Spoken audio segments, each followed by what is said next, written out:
Good. So the kettlebell swing, that's kind of, we like to call it as the center of the little kettlebell universe. That's really important that it has like prerequisites, so you're not going to get someone swinging if they can't do a proper deadlift before. So you want to make sure that they are deadlifting so they get what the hip hinge pattern is. There are, like, of course, good little exercises or little drills on how to get that. And then if you feel comfortable with their deadlift, that's only then you'll get them to swing. And then if they ask the question, why is the swing good for you? Then really the swing can be suitable for all of our clients, or most of the clients. It's a hip hinge pattern, so therefore it strengthens the glute muscles, which again, most of our clients would need.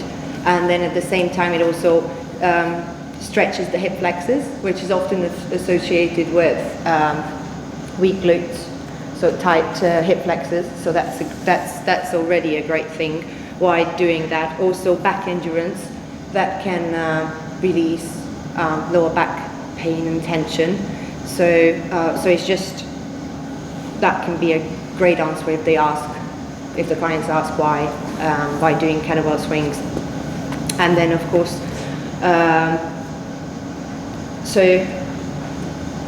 we'll soon perform a couple of swings. He will do good swings first. I'm going to point out why is it a good swing, and then we're going to go into the most common mistakes, what our clients would probably be doing. And then when to do the kettlebell swings, there's really no good answer for that. You can, depending on each and every client, depending on why do you include that in the program, it can be a good warm-up, or just like, of course, after mobility and activation drills, you can have it at the beginning of the session as like a blood flow to keep elevate the core temperature.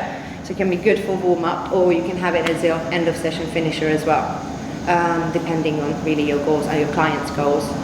So we'll get Dan to start the swing, and as you see, because he's a pro, the way he's going to do the swing, from the moment you're touching the kettlebell, the first swing, the moment the kettlebell leaves the floor, that's already a swing.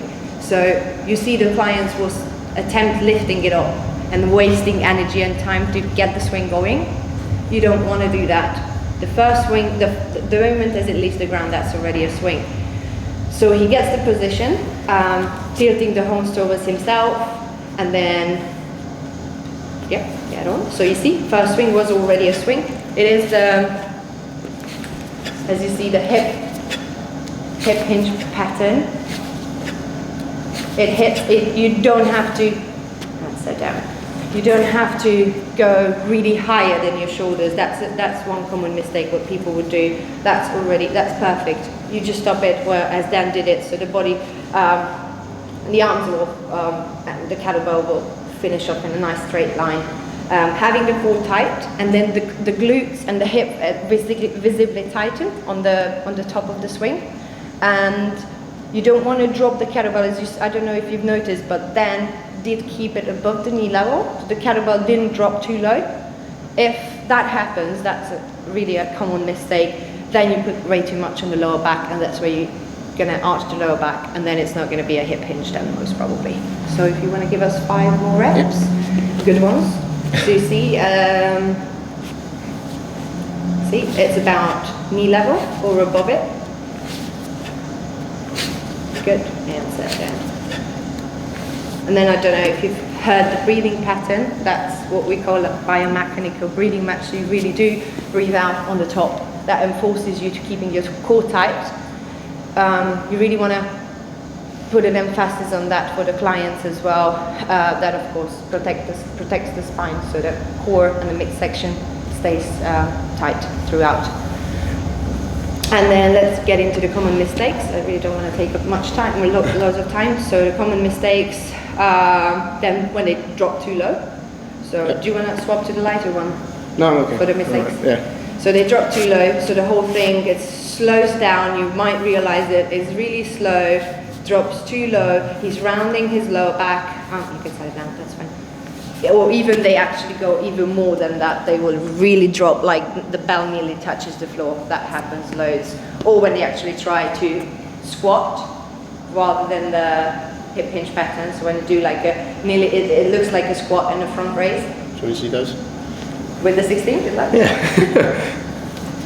So they do that. Or even, it can look even slower than this. Yeah. So that's one. When again they bring the arms too high, then you just want to, you can actually stop it physically, the kettlebell, where you want it to. It should actually float on the top of the swing. The kettlebell, it should, that's the only rest what you get on the swing. So you really do enjoy it. That's up there. That's your, you don't have to let it go, but you could. What else? Oh yeah, the shoulder. So you want to keep the shoulders packed, like always. And that's another common mistake. So you get a lot of people, guys that don't pack the shoulders. So they kind of leave them rounded forwards.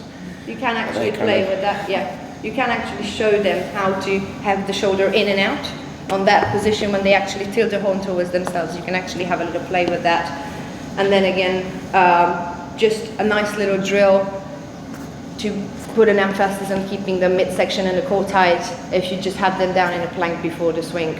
That's again a progressions on it by lifting their legs off and play a little bit, or poking from the side, but you really want to also just tell them that the up bit of the swing is like a plank, and then they will get it. So up here they should hit like a plank position when the top bit of the swing. Yeah, so if you're videoing it from the side, it should just, everything should stack on top of each other. It's nice and tight. Everything's tight, glutes tight. In here, glutes. Even the sort of quads as well, glutes, core, and shoulders are packed, and everything's just in a nice straight line. That's how the top of the swing should look in hardstyle anyway. Yeah. So. Anyway, always. Yeah. I really, this is how they teach us in back home in Eastern Europe, that you want to be ready for a punch here every time. So that you really, your core is so tight that if someone would run in and punch you in the stomach, it's ready for it. So it is just, the core is there to help and protect the spine. So you want to keep it as tight and as much engaged as possible. Especially. Can you just explain the breathing a bit more? So the biomechanical breathing, people do it slightly differently. So it's, there isn't really like a complete right and wrong way, but the standard would be breathe in on the way down and then out on the way up. So it's forcefully. It's as if you're sort of through pierced lips as well to get the core braced. It's kind of as if you're blowing the kettlebell. Obviously the hips are throwing the kettlebell essentially, but thinking about blowing the kettlebell up, and then as you receive it, breathe in and breathe out on the way up. So that's kind of the breathing mechanics. If you're going for high rep, high weight swings, that's massively important, because guys that don't breathe, or girls that don't breathe during a swing, fight it and they get gassed out really quickly, and the whole thing crumbles apart. That's kind of the center of it, trying to keep a nice biomechanical breathing so you can just keep going for a little bit longer, get the most out of the workout. Initially it might be hard, you might find it difficult to do that, but you really just, what you have to do, you have to let the kettlebell to drop. You should not attempt fighting against gravity. There's no way the kettlebell is going to stay up there. So you're just going to let it drop. That's where you breathe in. And once you have to catch it and initiate your hips to get the bell up, that's when you forcefully breathe out. And that's going to help you keep the core tight. Yeah.